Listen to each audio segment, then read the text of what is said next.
Bonjour mes chers amis.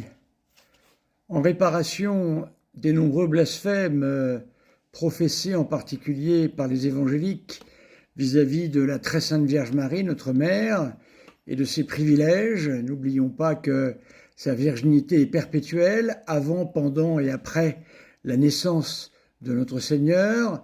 Pour ces gens-là, eh bien, la Vierge Marie, voyez-vous, a dû se marier et a eu d'autres enfants. Ils se moquent du sens des Écritures, ils se moquent de la grammaire et du sens des mots grecs.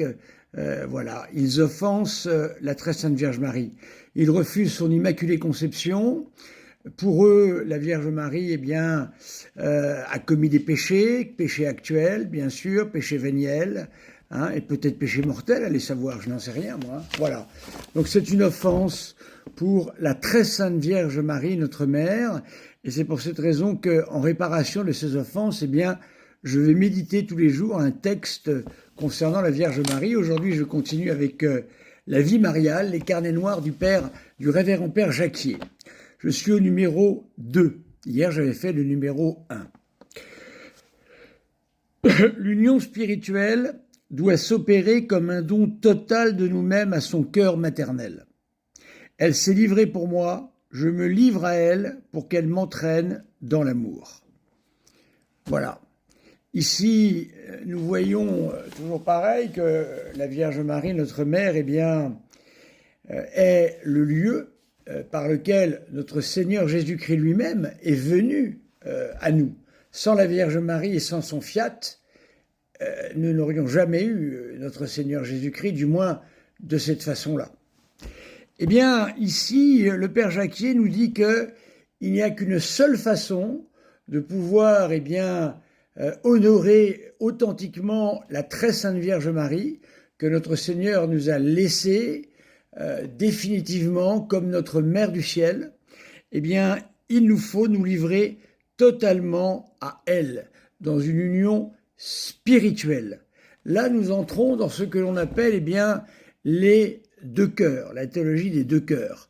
Le cœur, le très saint cœur de Jésus, ce cœur broyé par le péché, et le cœur immaculé de Marie.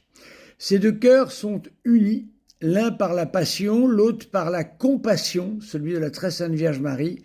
Et ces deux cœurs, celui de la Vierge Marie, qui avait été annoncé par le vieillard Siméon, il avait été dit que ce cœur, eh bien, serait transpercé de douleur. Eh bien, ce cœur, nous devons à notre tour nous livrer à celui-ci. Et la Vierge Marie, eh bien, faisons-lui confiance, elle nous conduira à Jésus de manière immanquable. Mais il nous faut pour cela poser un acte d'abandon vis-à-vis de la Vierge Marie. Ainsi en est-il également de la théologie mariale de Saint Louis-Irion de Montfort. Là aussi, eh bien, nous devons nous unir à la Vierge Marie. Jésus est venu à nous par Marie, eh bien nous irons à Jésus par la Vierge Marie de la même façon. Alors mes amis, si vous voulez vraiment être enfant de Marie, si vous voulez véritablement vivre de cette spiritualité, je me souviens d'une dame qui avait 95 ans, à qui je portais la communion régulièrement dans ma paroisse du Sud où j'étais curé. Eh bien, elle m'a dit, vous voyez mon père, ce qui m'a fait tenir durant toutes ces années qui ont été dures, eh bien, c'est le fait que j'ai été enfant de Marie. Voilà. Voilà donc quelque chose qui est une réalité. Être enfant de Marie, il n'y a rien de plus grand pour un chrétien.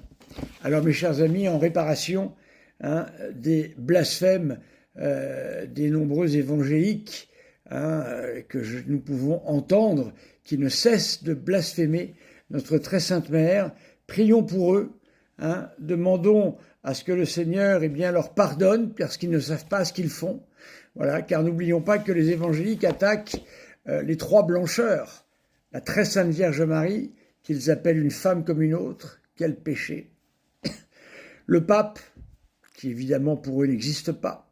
Et troisièmement, la très sainte Eucharistie, pour eux il n'existe pas de présence réel de notre Seigneur, et pourtant, c'est ce qu'il nous avait promis à Capharnaüm. Je vous salue Marie, pleine de grâce, le Seigneur est avec vous. Vous êtes bénie entre toutes les femmes, et Jésus, le fruit de vos entrailles, est béni. Sainte Marie, Mère de Dieu, priez pour nous pauvres pécheurs, maintenant et à l'heure de notre mort. Ainsi soit-il. Au nom du Père, du Fils et du Saint-Esprit, ainsi soit-il.